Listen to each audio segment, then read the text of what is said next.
Hello and welcome. My name is Layla Hauk, Vice President of Marketing Development for Mode Lifestyle Magazine and Mode Connections. Today I'll be the correspondent for KCTH Channel 27 Comcast NBC here at Oakland, California at the ImageComics Expo. In just a moment, I'll be taking you around the convention, and we have several interviews today with special guests, including Todd McFarlane, the creator of Spawn. Can I ask what you're actually here for? Yes, I'm here with CoolLinesArtwork.com. We sell original comic art drawn by the comic artist who created, the characters like Superman, Batman, Spider-Man, X-Men, and so forth. And at the table today, we have examples from the Silver Age of comics by artists like Neil Adams and such, all the way through the modern age with us right now. Very nice. And you have a website? Yes, CoolLinesArtwork.com. Excellent. Thank you. Thank you.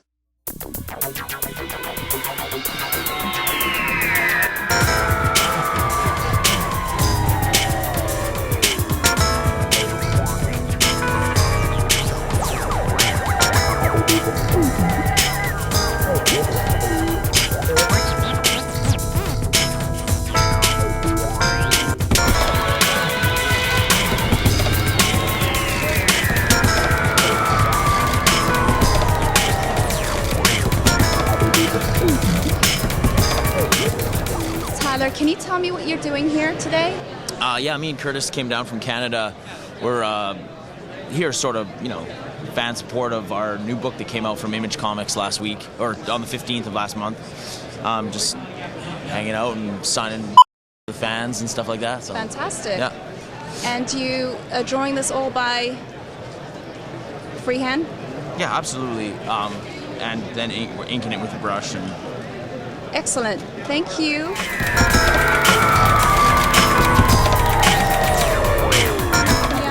Can you tell me a little bit about what you're doing here? I'm here doing sketches and selling prints throughout the weekend. And how long have you been sketching for? Well, I've been drawing my entire life, but drawing professionally for about a year and coloring for 5. That's excellent.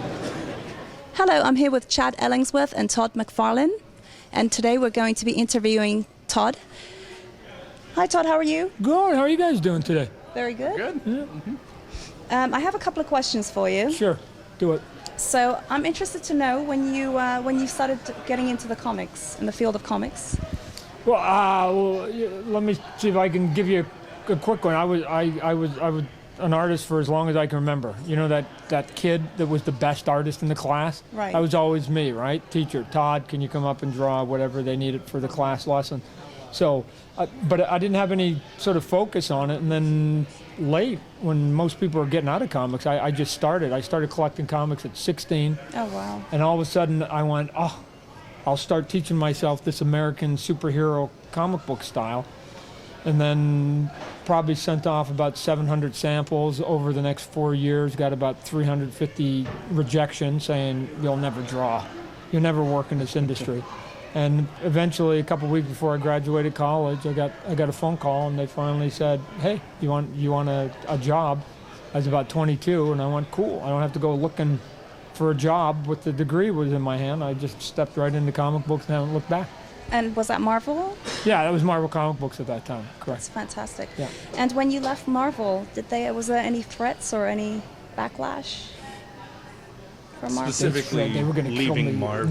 No. Here's what ended up happening for me is that I went to Marvel. They gave me a great opportunity.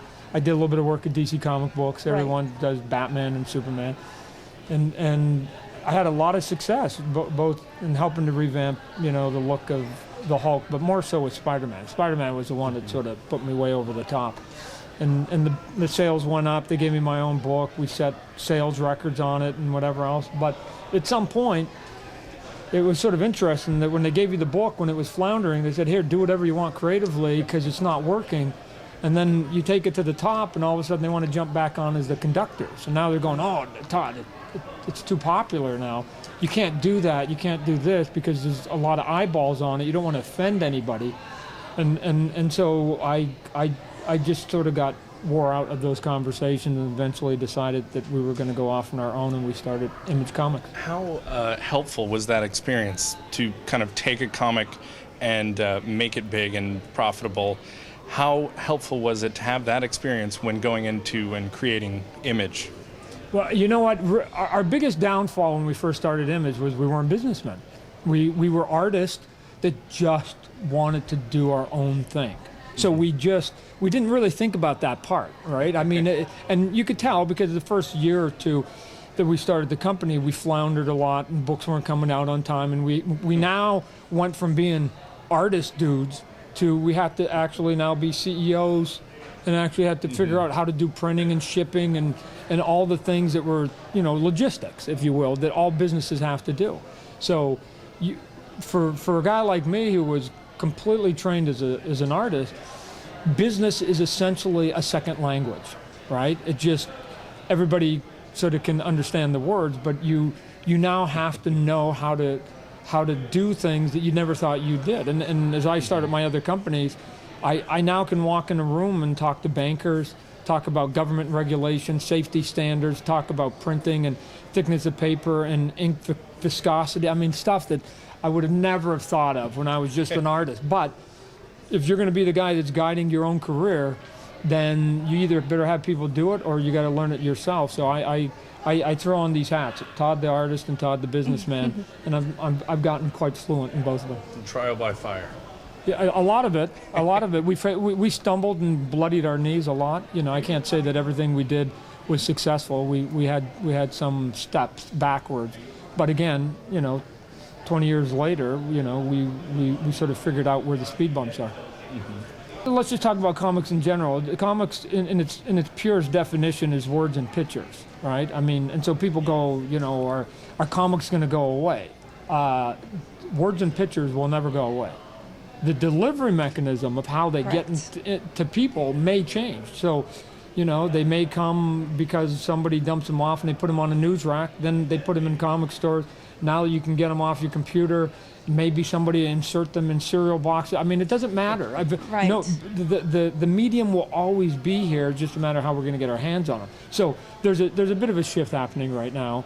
We saw it with music of them going from sort of the brick and mortar stores into now, the digital downloads. So we're starting to sort of eke in that direction. I don't think it'll go as fast and furious as music is, because there's still the concept with a lot of people who collect comic books that I think they've convinced their girlfriend and their wives that they have to have these because they're going to put the kids through school someday, right? And so you can't do that with digital downloads. No, not at all. And the things that we hear about from time to time, where a first issue of Amazing Spider-Man sold for 40,000, or there's been recently a first 20,000. Batman and the first Superman that went for over $1 million. So you can't do that with digital download. So and I think there's enough of a group there that goes, how am I going to get my kids through college with digital? I'm going to have to buy both, because I know people now download it and still buy the hard copy of it. So, but there's a shift that's happening right now, and we're not going to be, our community isn't going to be immune to it any more than anybody else will. Do you think that, like you said, the pictures and words are ever going to evolve past not just paper, but like there's what was mentioned earlier, motion comics? Yeah. Do you see any other sort of evolution? Yeah, the answer is yes. The big question is, if you go past just showing the pictures, then there's a cost associated with it. And now all of a sudden it becomes a bit of a business model. I mean, you can do super sexy stuff now. Technology is not really much of a holdback. Yeah. The question is the more money you pour into it, that means there are going to be more people have to download. How are you getting it back now? And so I think, at least for now, the infancy is still going to be just, taking the pages and putting them up, on your iPad. I mean, remember, it was only a couple years ago where they were on the cell phone, and they had to cut up the panels, and it was terrible, right? I mean, I go, I'm not letting any 22-year-old intern cut my pages up to fit some camera. So the iPad came out, and it's almost the size of a comic book. I almost think the guy who invented the iPad was a comic geek, because he's going, it's about the size, we're going to be there. But I think what you can do, what is easy and doable, is you can do sort of the equivalent of what they do in DVDs, the behind the scenes stuff. But now with the download, I can do an intro. You can do a page. You can click it. All of a sudden, the lettering goes off, the color goes off, the ink goes off. You got the pen. You can show a couple pages Special features. where you go and you can actually see it from beginning to end. And you can do things that you wouldn't get just by walking in the comic store and walking out with it. So we can add value, if you will. So it's just not the exact same experience. That's the business hat, Todd. That's it. No, that's it. That's just going. Well, hold a second. If they can buy it over there for that price, and they buy it, why would they buy it in two different spots? So we got to give them something different. We're going to have to, which is why again they did the DVD extras, right? Because you go, hold a second. I saw it at the theater. Why do I need to buy it? Oh, I can get all the, George More Lucas telling me, why he invented Star Wars and why he's going to invent 20 more. So. Looking back to the beginning in 1992, what would you say was the greatest challenge to survival of Image? Really, it was just getting out the books on as steady a basis as possible. Because again, you're only as good as your content, and you're only going to have the fans coming. And I mean, I don't care what industry it is. You can't get people worked up for like 5 TV shows on NBC, and then going, but we don't know if they're going to come out when we want. And sometimes they'll be on Tuesday. You can't frustrate the consumer. And so for us, it was now that we were the businessmen and all of that burden came on us, it distracted us from just doing what we used to do, which was just sitting at a table and drawing and getting the product out. Because I don't care what business you're in, you guys are in it too. Content is king, right? If you don't have content, you got nothing. Absolutely. I don't have a follow-up for that one. I'm sorry. So I've actually heard that you've made a couple of directed a couple of shows. Well, I exec produced the animation for HBO for a couple of years. We won a couple of Emmys on that show.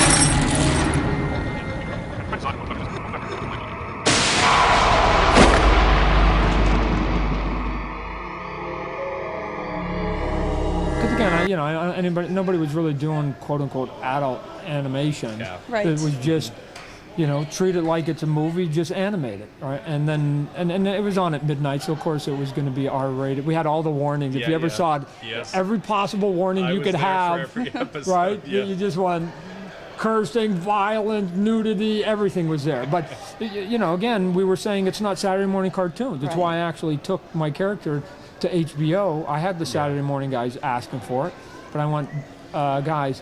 I don't think you've. Different. Yeah, well, you haven't read it, right? I used to. I mean, let's just sort of talk about that in general. You have anything that goes to number 1 in the chart, and Spawn came out of the gate and it set the records, and it was number 1. People will come to you, and they go, "Hey, we're from, Underoos, and we want to do Spawn because we see that it outsells Batman and Spider-Man and Superman." And I'd ask them, have you actually read the book? Because I don't know if you want like devil shorts and underwear for your kid. And then they'd go and read it, and then they'd go, and they never come back, right? But a couple of them, like like HBO when they came, I asked them like, well, can I have this kind of content and can I say these kind of words? Not that I wanted to do it to be vulgar, but if you're going to be doing something that has a content of, let's say, a mafia movie. With dirty cops, you can't do that PG-13 because everybody then has to clean up their language and they don't sound right. Unrealistic. Right. So you've never seen a good mafia movie that's PG-13 because they just don't work. I felt that the content I was doing with Spawn had to cross into the R barrier too, for it to go. We did the PG-13 movie. It was okay.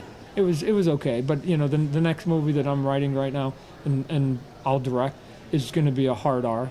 and it's going to be a drama, psychological terror, something for adults, not for kids. And and then to go back to your original question, I directed a couple music videos, won a Grammy for one of them. So, I sort of backdoor the whole music thing there. My wife's a musician, and she hates it that I can't read music, but I got a Grammy. So sometimes it's just a little bit of dumb luck and an opportunity knocking, and we still take meetings with some of the new characters. We've got Robert Kirkman, who does Walking Dead. He and I created a character called Haunt that we're now going to be.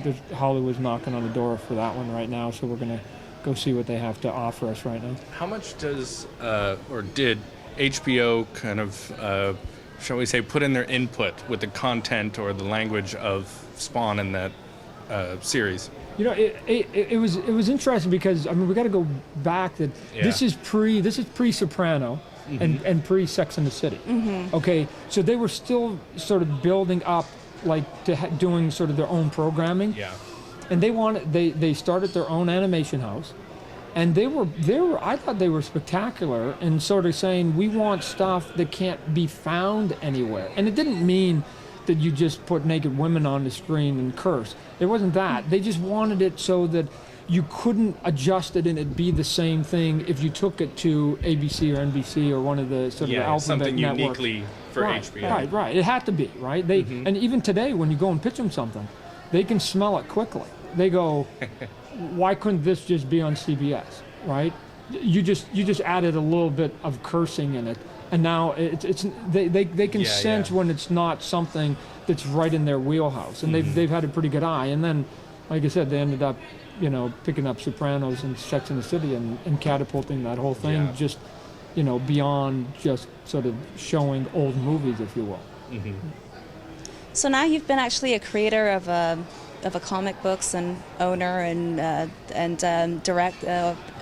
currently directing, you said? Well, the Spawn movie, when it comes out, the deal is I direct it. Okay. So I'll direct that. And also you've produced. So which field do you like most? Well, we just had about a week ago, a video game came out from EA. So I've been the art director on that, and I've got another one coming out a little bit later. The interesting thing is that each one of those mediums has its own set of rules, right? And so, to me, it's sort of if you sort of, to use sports as an analogy, they're all sports because you're telling stories in all of them.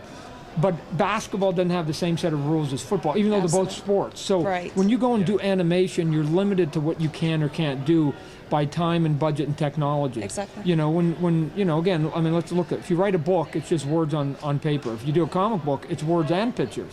If you do animation, it's moving pictures. And if you do movies, and it's moving people with sound. Now you get sound and music. All those sort of change the way you sort of do your dynamics, and you have to sort of invent it and create it slightly different because it's not the same way that you were doing, let's say, comic books. I don't think about when I'm thinking about movies in the same context as I do comic books because it has its own sort of creative visual language that you go with it. So I just sort of go, what's the rules? And then I try to bang against those walls as hard as possible, trying to see if you can come up with something slightly different. Right. Is that kind of the same with between writing and illustrating or drawing? Yeah, I do most of my writing for my stuff right now, and part of it was I got tired of drawing somebody else's, stories. Right? They were putting in their favorite characters and their favorite villains and their favorite heroes. And I go, I want to draw the ones I want to do. I just felt I'd be more inspired by that. But when you sit down and write, then I don't care what the backdrop is, whether it's, fantastic superhero stuff or if it's just, good, straightforward drama. You have to have characters that people are going to care about. It's a reason why Walking Tall works. Walking Dead, I just showed my age. Walking Dead works because it's really just a movie about the personal id of all of us. What would we do if there was 1 gallon of water and I had 3 kids that were thirsty and I ran into you and you had 3 kids and there's only 1 gallon of water? How do we work this out? Oh, by the way, you've got a gun, I don't. All of a sudden it's the human condition. That show's about the human condition against the backdrop of monsters and the apocalypse, right? So if you strip all that away, the cool part, the dangerous part, you're going to find out, because it's true in the comic book, and you're going to eventually find it out in the TV show, is that the most dangerous thing they have to watch out for is each other, the other humans. Absolutely. Right, because everybody's got their own agenda. And again, we're cutthroat, and it's just the makeup of us, sadly, of how we sort of control ourselves. All you have to do is just read a newspaper, and you see what we do to each other on a day-to-day basis. It's not very kind. So it's not about the monsters. Well, that's my questions. Chad? I guess how important or how has kind of sports influenced, either the projects or the stories that you tell? I would say, I was a big sports nut, and then I became an athlete, and then I played Pac-10 baseball when I went to college. Basically, what got me through college, that's how they, I couldn't afford to go to college. Somebody paid for it. So I would say, and it was weird because, again, there's not a lot of people at that time that were like comic guys, geeks, and athletes, right? I was this weird hybrid. I would say that the biggest crossover is just the competitiveness of it. As an athlete, I was super determined to never ever lose, and so now when you fast forward and again, I was sending in my samples and getting rejected. To me, it was like them saying you weren't a good enough player, and so I'm going, well, I'll show you, and I kept sending it, and then later on when I started my own company, and they said, oh, Todd, you'll never be able to survive at those companies, that to me, I just took it as a sort of a bit of a personal affront of like, it's a chance. Yeah, it is, right? Yeah. And now, even when I'm in rooms with people and you're doing negotiations over contracts, it's still a challenge of like what you can get in that contract and what they can, as long as there's a sense of fair play, right? And so, a part of what has driven me over the years is just people saying, "Can't do it, Todd," and I'm just wired this way. I'm immature, sadly, but I can't take it. It just, as soon as you say you can't do it, just out of spite, you get more strength. I get crazy. I just go. I just want to see if it's actually true. So the only way I'm going to find out if they were true is if I personally tried to do it myself. And then you go, we're just putting ink on paper for comic books, not really science. It's not, the science isn't very deep on it. And then when I did toys, they said the same thing with me about toys. It's just plastic. It's shaping plastic into shape. It's not, we're not building nuclear plants here. We're just doing pop culture stuff. So they want you to believe that all those things that they were doing, some of the corporation, is a little more difficult than it actually is. Yeah. And I learned the business language, and I just took their models and then shrunk it into this tiny Todd model, and I've been able to survive for 20 years and had some success with it. It's fantastic. Great. Well, thank you, Todd. Yeah, sure. It was nice interviewing you and meeting you in person, and hopefully we'll... Actually, I do have one more question for you. I have one more question for you. Coming. I've heard that this is your first convention here in the Bay Area. No. Who told you that? Or First ImageCon? First Image. Yeah, well, but it took us 20 years to do our first ImageCon, right? Because again, they wrote our obituary in year one and said we'd never survive, and now we're 20 years into our death, I guess. It's been a long on-screen death for 20 years. But no, like I said, I grew up in the Bay Area, in the San Jose area, and then I've been to conventions both in Oakland and in San Francisco. I mean, this is a pretty big hotbed. This area is a big hotbed for not only comic fans, but there's a big independent movement here. Yeah. I mean, a lot of people who pushed the independent community when I was younger came from this area, and it's spectacular, because we can learn from them. They talk about me being, sort of stubborn. The independent people are even more stubborn because they get sort of told that they can't do eclectic stories. If it didn't have big bulging muscles on it and pretty sexy ladies, you couldn't get it printed because they just wanted to tell these really interesting stories that would appeal more to adults and less to 8-year-old kids. And so are you coming back next year then?